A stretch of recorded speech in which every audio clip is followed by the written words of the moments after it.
Good morning, and welcome to the Museum of the San Ramon Valley's virtual speaker series.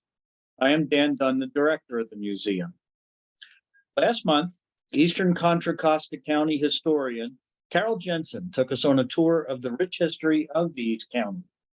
Today, the museum's own Beverly Lane will share stories on the East Bay Regional Park District.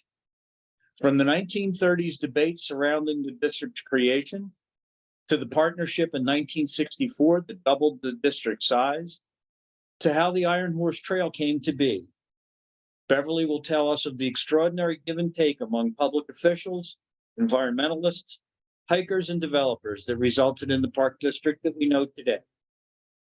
Beverly's historical focus has been on the San Ramon Valley, where she and her family have lived for over 40 years.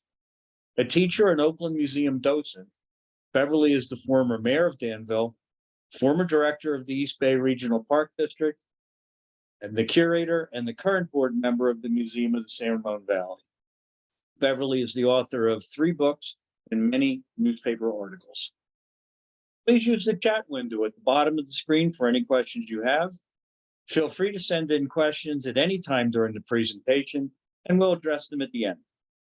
And now it's my great pleasure to welcome in Beverly Lane. Beverly?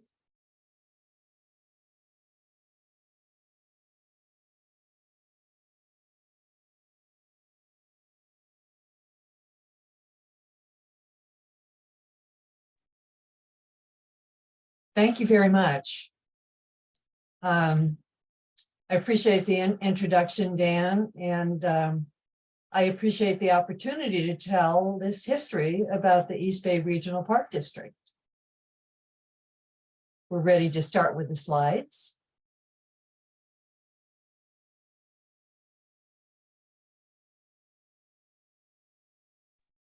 We're having a slight technical difficulty.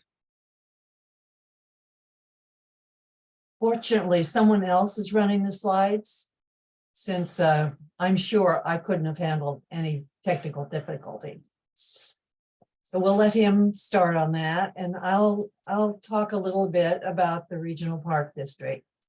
So this was the first regional park in the nation, and it's still the largest regional park in the country. And the park district is nearly 90 years old.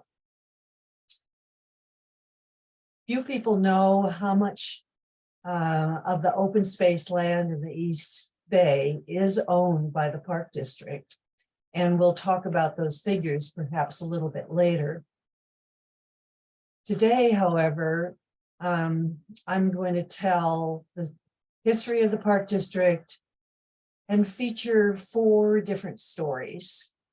There have been books written about the park district and large articles. And so in the time we have today, I can only tell some of those stories. But I hope if you have some questions that you will ask me about them. One of the themes that I will have today, though, has to do with how democracy has worked to create these parks for the people of the East Bay. We've had some strong public-minded leaders who led debates and argued and compromised, and but no one single person, no matter how visionary or strong, could really have put this together. And throughout our discussion, I will mention some of the partnerships which were particularly and are particularly important for us. Right now, of course, in the East Bay, we have 33 cities, 2 counties, several water districts, and companies. And in addition, the Park District, as part of its life as a large special district, has many relationships with the state of California, state parks, and of course the federal government, particularly their resource and transportation agencies. Good, we have a map up and you can see how beautiful this park districts look in the spring. Next.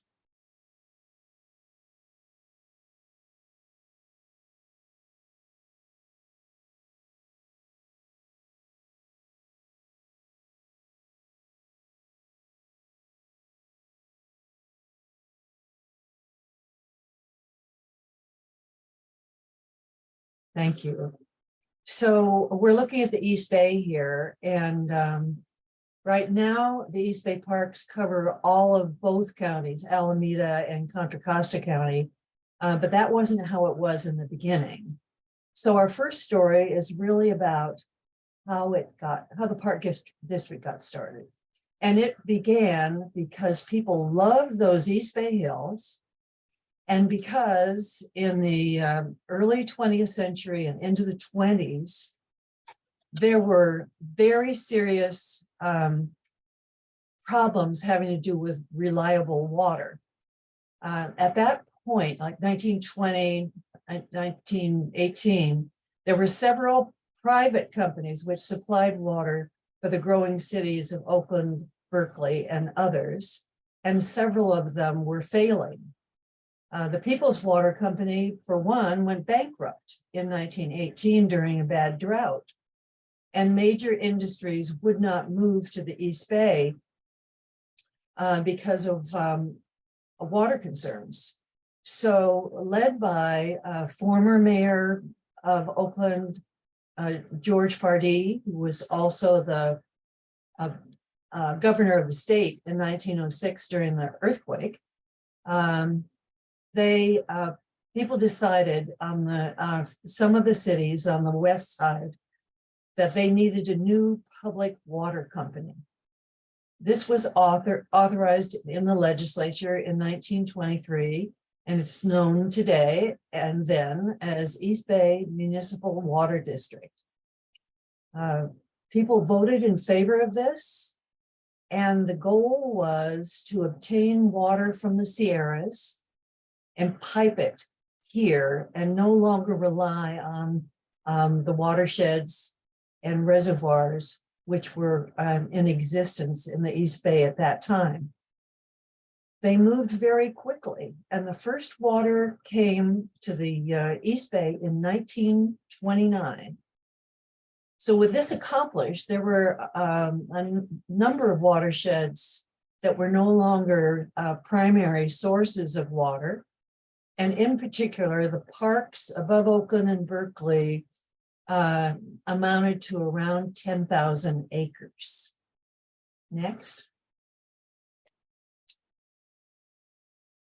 So then began the debate. What should happen with these hills? Should houses go up there with fabulous views? Should they preserve them as a park, which people had talked about for a long time? What should happen? And you can see here, there are several of the men who were involved in those discussions admiring a large model of the possible parklands. If any of you want to see one of those models, you can go to the Environmental Education Center at Tilden near the Nature Center, because one of these is now on the wall with some interpretive panels.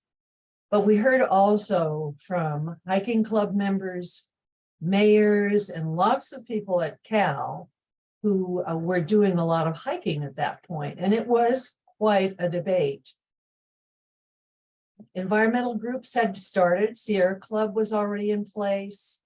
Duncan McDuffie, who was a hiker and Sierra Club president, was involved in all of these discussions, along with Harold French, who started the Contra Costa Hills Club, and the National Park Service first naturalist, Ansel Hall, was stationed in the Cal area. And you can see Ansel Hall is in the center of these men looking at the map. So what you do in part of these discussions, and one of the things that happened was a plan. Plan was put together by Olmsted Jr. and Ansel Hall in 1930. And they said, well, we have two options. One is to have East Bay Mud use its recreational entitlements and powers, which it did have, and have them plan, build, and manage the parks. And the advantage was that you wouldn't need any new agency, and they could carefully support water quality at the same time. Now, the second possibility was to create another new district, which focused only on parks. And the issue for that was you'd need some new legislation, and it would take quite a bit of time.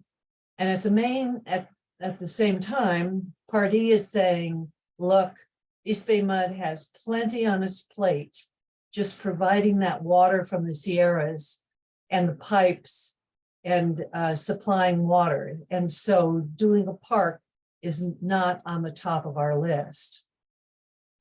And people started campaigning though. I mean, right off the bat, they were very interested in having a park. And you can see one of the newspapers here shows how many people endorsed the possibility of having this park. So it initially included some Contra Costa cities, but the county pulled them out. And finally, it went to the legislature, and a new park district, the East Bay Regional Park District, was created in 1933. The election was going to go to 7 of the cities on the west side, and people had settled that there would indeed be a special park district. So at that election, they elected a board of 5 people, a variety of people from labor and Cal, a police chief, the president of Mills College, and people were willing to pass a 5-cent per $100 assessed valuation in the depths of the Depression.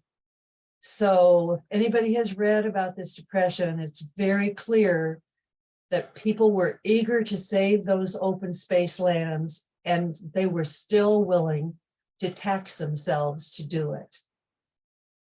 Next. So here is another cartoon talking about what could happen with the park vote, a positive park vote. And so they had the positive park vote, but then the issue was how to pay for things. And Pardee and Major Charles Lee Tilden began to have some leader-to-leader conversations on that. These 2 men had graduated in the first two graduating classes of Cal in 1878 and 79. They'd known each other a long time, and they were very well known in the East Bay and respected. So while people were touting the parks and so pleased that 71% of the voters had supported it, Tilden and Pardee needed to figure out how that would happen and keep the taxpayers from paying for these lands twice.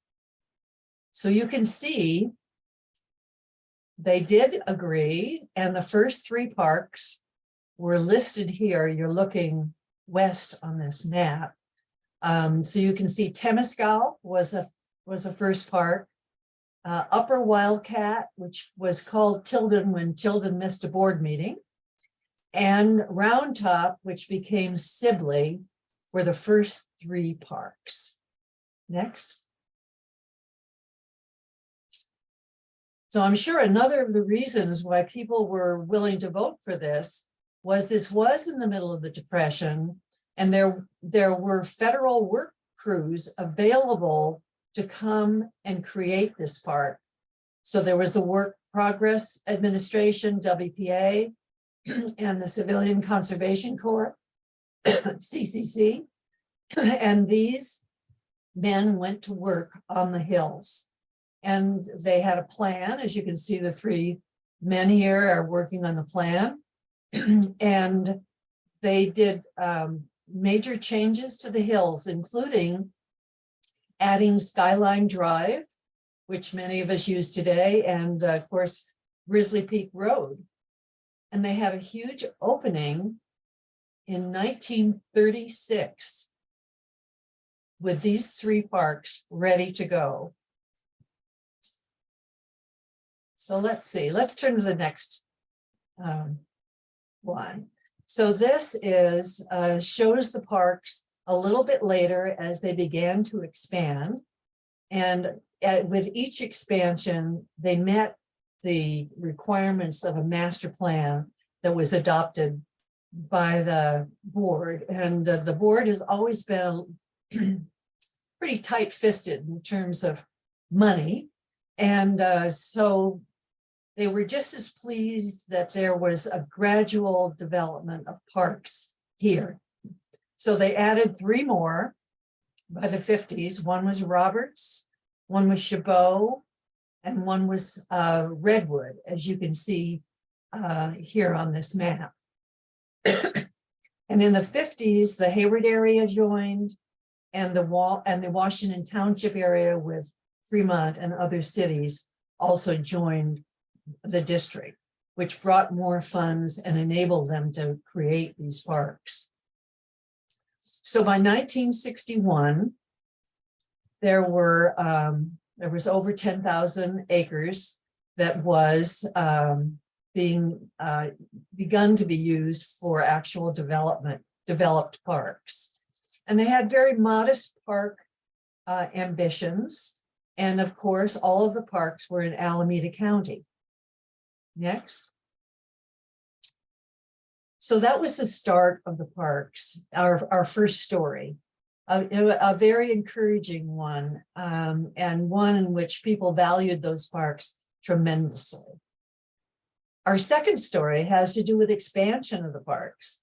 And here on the left, you can see in the suit, you can see William Penn Mott Jr., who energized a sleepy little district when he came as general manager.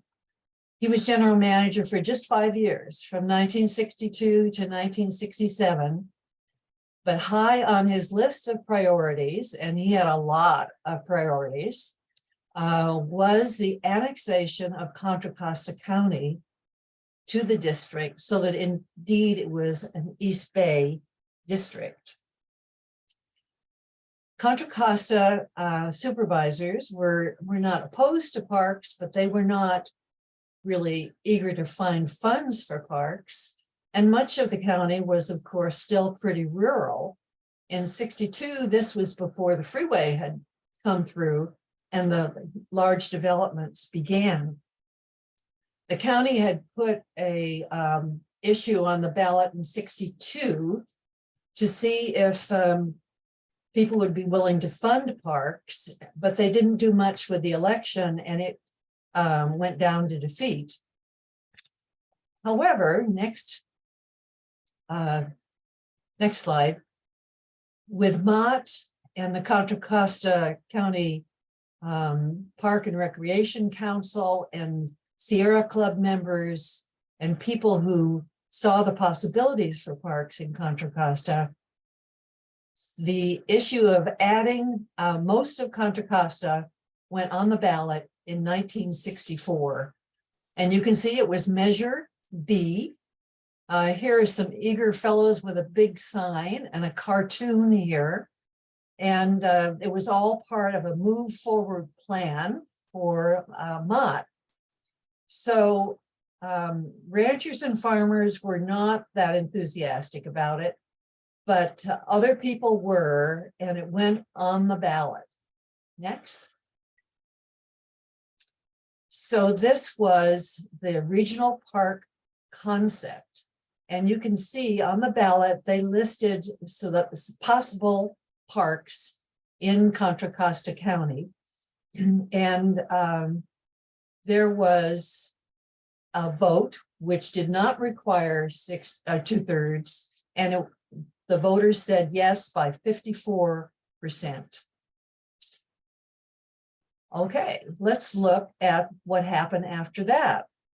Of course, in a democratic society, there was a little bit of horse trading. And which park should come first? That was a question. And there were watershed parks that were available at Briones and at Kennedy Grove. And so both of those became the first two parks, and they had a double opening. I don't know whether they went to both parks or not, but here's the brochure that shows they opened these parks in 1967 and dedicated them. And on the right, you can see one of the new board members, Paul Badger. You can see Teddy Briones, whose name was on that park. And then George Miller Sr., who was a state senator at that time and was a great supporter of the parks, passing on that idea to his son, George Miller Jr., who we remember as a active environmentalist congressman. Now, the mayor of Pleasant Hill, Leonard Grote, was the chair of the election committee, and he had a park in mind that he would have liked to have seen purchased early. But with Mott's perspective, at that point, he didn't want to have any parks that weren't available for expansion. And so Mr. Grote had to learn to step down for that particular park that he was interested in. And at the time, Briones had 1,500 acres and now has 6,200 acres. So you can see how having that vision to start parks and then later expand them was a very important thing that Mott brought to the discussions. Next. One of the parks which was begun in that era was Las Trampas. And this is a picture of part of the campaign, which was to bring people into these large open spaces and encourage them to vote for it. This is a picture Manny Linder made of Las Trampas. Let's see. Next. So here we have a picture of the board. There are 6 of the members and a 7th on the right, because what they did, as well as accept Contra Costa into the Park District, was they added 2 more board members, so that now the Park District had 7 board members. And that was an important step for people at the time. Until his departure in 1967, which was a very brief tenure for our general managers, Mott added 8 more parks, and the park acreage more than doubled. So he went on to larger things, which included being in charge of the California state parks, and then later being the director for the National Park Service for the entire country. Next. So here's Dick Trudeau, who was general manager for almost 20 years after Mott. And he had worked with Mott, inspired by Mott, and wanted to make sure that we continued having the same energy and expansion that Mott began. It was not an easy thing to do. And next slide, you can see here's Dick Trudeau talking to Howard Jarvis, because one of the things that happened during the time that he was GM was Proposition 13 was passed. And that meant for all local governments, including the Park District, a major loss in property tax income. The Park District lost $1 million when that was voted in. But Mr. Trudeau was indeed willing to talk with anyone and everyone. And he was, in a lot of ways, the same whirling dervish that Mott was. Trudeau also knew how important it was to talk to the state legislatures as well as our local partners. Next. And here are some other leaders who were important for the Park District. The Park District gradually expanded to include both all of Contra Costa and all of Alameda. And one of the people who was responsible for those first land acquisitions was a man many of us remember named Hewlett Hornbeck. So he is in the center of this picture, looking very calm, but he also moved fast on properties. And he understood how you needed to have partners. So you can see here's State Senator John Nedgley on the left, and Joe Silva, who was on the Board of Supervisors for Contra Costa, on the right. So Hewlett was hired by Mott to proceed in expanding the parks.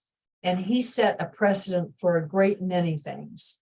And now I'm going to begin on our third story, because not only was Hewlett Hornbeck interested in expansion, he was devoted to trails.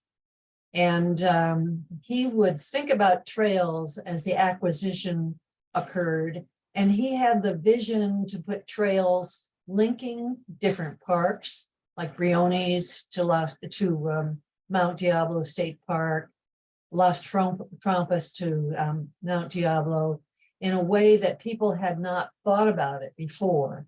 Next.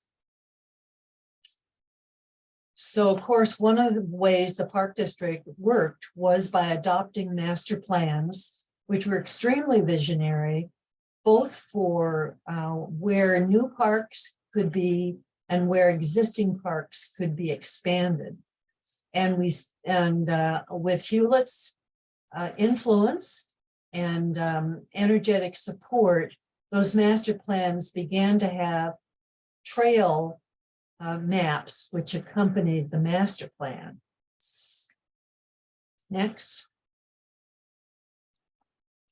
And one of the trails that easily made the master plan was the trail that went down the Southern Pacific right-of-way, slashing south to north, north to south, well, either direction, in Contra Costa County, which came to be called the Iron Horse Trail. Next. So Southern Pacific had put this branch line trail through the county in 1891, and the right-of-way would have made a perfect trail if anyone had thought about that at the time. Well, in 1978, Southern Pacific no longer wanted to run the rail there, and they got permission to end the railroad and pull up the tracks. So that was 1978. And all of a sudden, we had all of these Democratic debates again. Should BART come down that way? Should there be a light rail? And Bishop Ranch Business Park was just starting in those dates, and they enthusiastically supported plans to show how rail would be helpful and how it would reduce the number of cars on I-680. People wanted trails as well. Next. So come the 80s, finally one trail group organized that was focusing only on trail, and they didn't say anything about rail. And they drew users of all kinds. And you can see the picture here. It was right-of-way trail advocates. They had equestrians and runners and walkers and Boy Scouts. And they said, let's have a trail here. They called the Park District, because Park District had the Lafayette Moraga Trail. And they found out that this trail was indeed on the Park District's master plan. And at that point, Bob Doyle was the trails manager. And he came to one of these meetings and said, well, are you in it for the long haul? And the people looked at one another and said, well, of course. How long can it take? It did take a while. Next. So the trail is in place today. It's about 36 miles. It extends into Alameda County. And here you see someone coming over the Butterfly Bridge at Treat, people running. And this is a favorite picture of mine of people from different jurisdictions on the bike. We have Concord's mayor, we have the BART director, and we have a regional park director as well. Next. And now we're going to turn to our fourth story. We're moving along here, and we are again showing some of the leaders of the park district. You can see Mott in the middle, Trudeau, and a young Pat O'Brien. Pat O'Brien joined the park district as a general manager in 1988. And he came from another park district and had some great ideas about getting the park district in order. Didn't really have the kind of budget that he thought it should have to be adopted each year. And coping with this nascent environmental movement, which began in 1970, as I think we all remember with Earth Day, and came up with some different ideas for how you could do some financing. So in the O'Brien years, the park district expanded from 41 parks to 66 parks. And one of the things that they tackled was a bond issue to acquire land. Next. Actually, this happened a little bit before O'Brien joined, but I want to show the two bond issues which were passed by the voters, which remind you of the same interest and devotion to open space parks and trails that the people showed in 1934.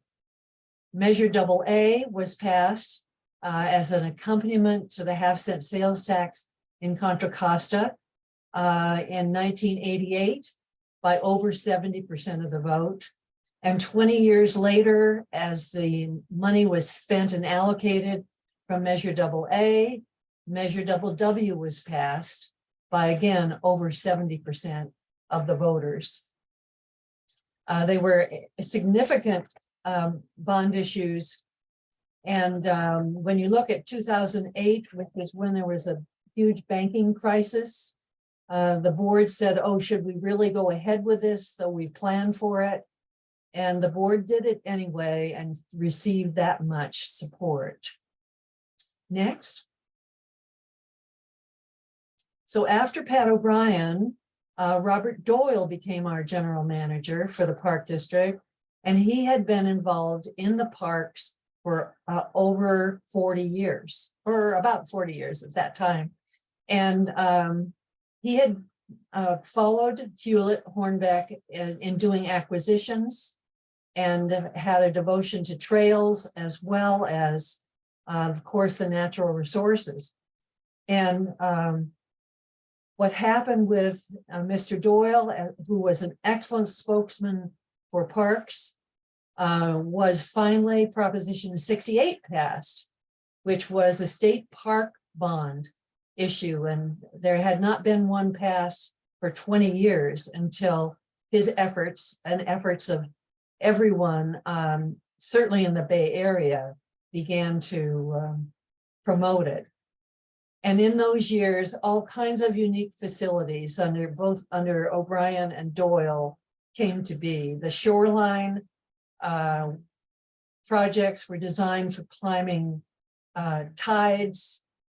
Dumbarton Quarry opened its RV park. The Big Break Visitor Center opened, interpreting the Delta. And the naturalist program began to be admired by everyone throughout the entire country. The other thing that happened, of course, was COVID, and that was a huge challenge.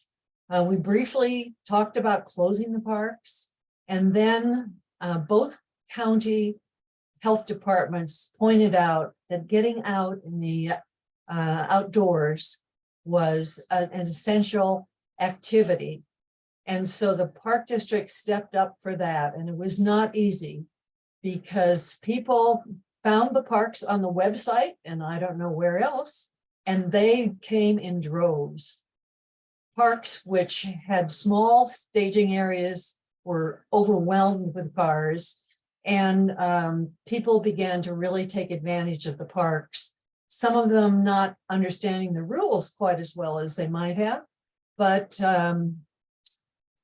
the park district pulled itself together, working to protect its workers, protect its visitors, and to step up to protect people and get them outdoors during the COVID pandemic. Next. So today, this is the current park board, 7 members, and the new general manager, Sabrina Landreth. And what the park board has in front of it is many challenges that we've had in the past. One of the things that they're facing is an increasing population and an increasingly diverse population. In 1934, that area of the parks had about 6% minorities. But now what we are looking at is a huge number of minorities and a variety throughout the park district. Hercules has 72% minorities, and the large cities of Oakland and Richmond have about 70%. And we have all kinds of languages and all kinds of expectations from these new populations, all of whom enjoy coming into the parks. So today there are 73 parks, 125,000 acres, 1,500 miles of trails, 55 miles of shoreline, 11 lagoons and lakes, 10 visitor centers, and I still could go on and on. But let me end by saying, I hope that people will appreciate how much the democratic process brought what some people have called the lungs of the East Bay to you. And I'm just going to show a few of the parks. So John, would you just run through the next few slides? You can see the variety of parks we have, from Wedwoods to lakes and open space, to the areas next to Carquinez, and how many ways people use the parks. And right now we're pretty much looking at the green parks, but they're gold part of the time as well.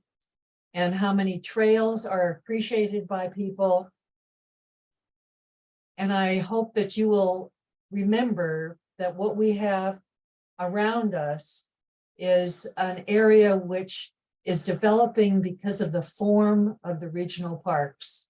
So much of our open space has helped determine the urban boundaries that we have in the East Bay. And it's a wonderful example of democracy in action. Thank you.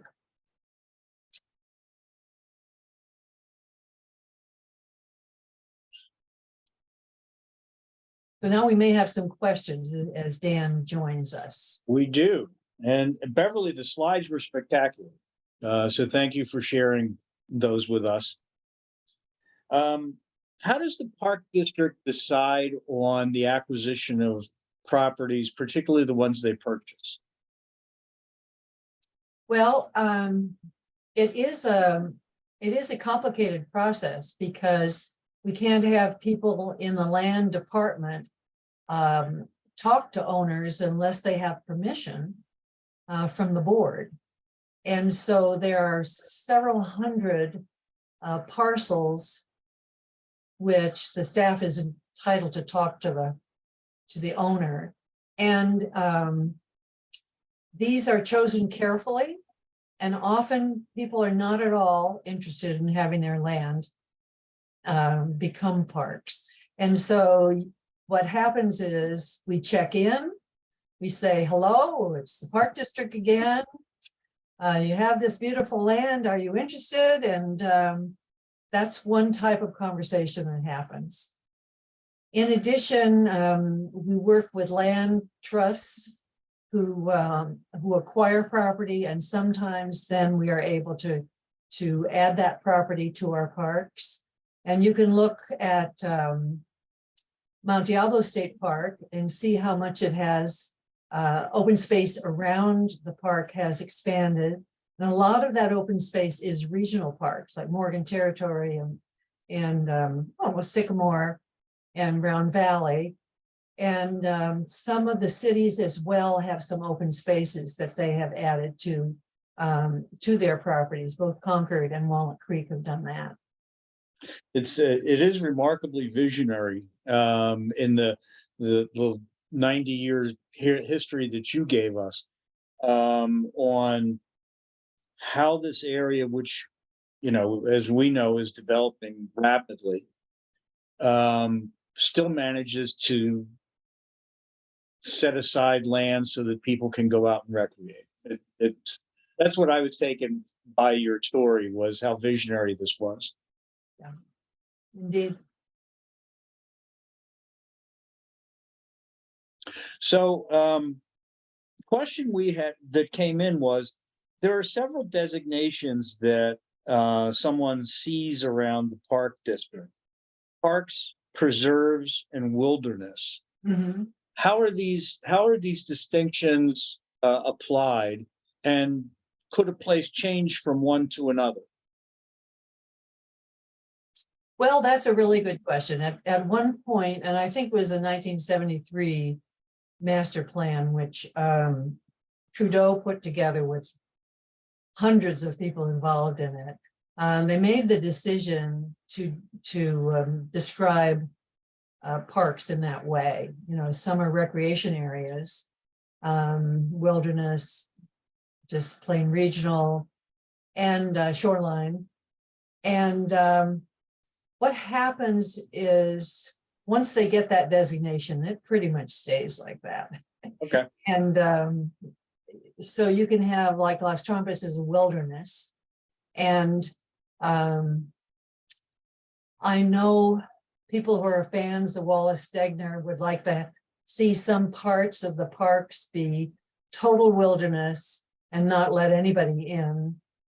But the way the Park District compromises on that is by having having trails and relatively passive use on parklands. And because so many of the lands that were added in Contra Costa were former ranch lands and already have exotic grasses and cattle on them, they've made the decision to keep cattle on these lands and work with the ranchers to have a certain type of grazing so that cattle are pulled off at a certain point. So I remember that there was that slide that dealt with the Iron Horse Trail being set aside, and the number of different types of use represented by the people in the slide: the equestrians, the hikers, the Boy Scouts, the runners, the cyclists. I know that there's a debate about electric bicycles now. Can you talk about that one? Well, you know, electric bicycles are here. And they're really here to stay, from what I could see. But initially, you know, these paved trails are not supposed to have anything mechanized unless someone is disabled and they need to use some method of machinery.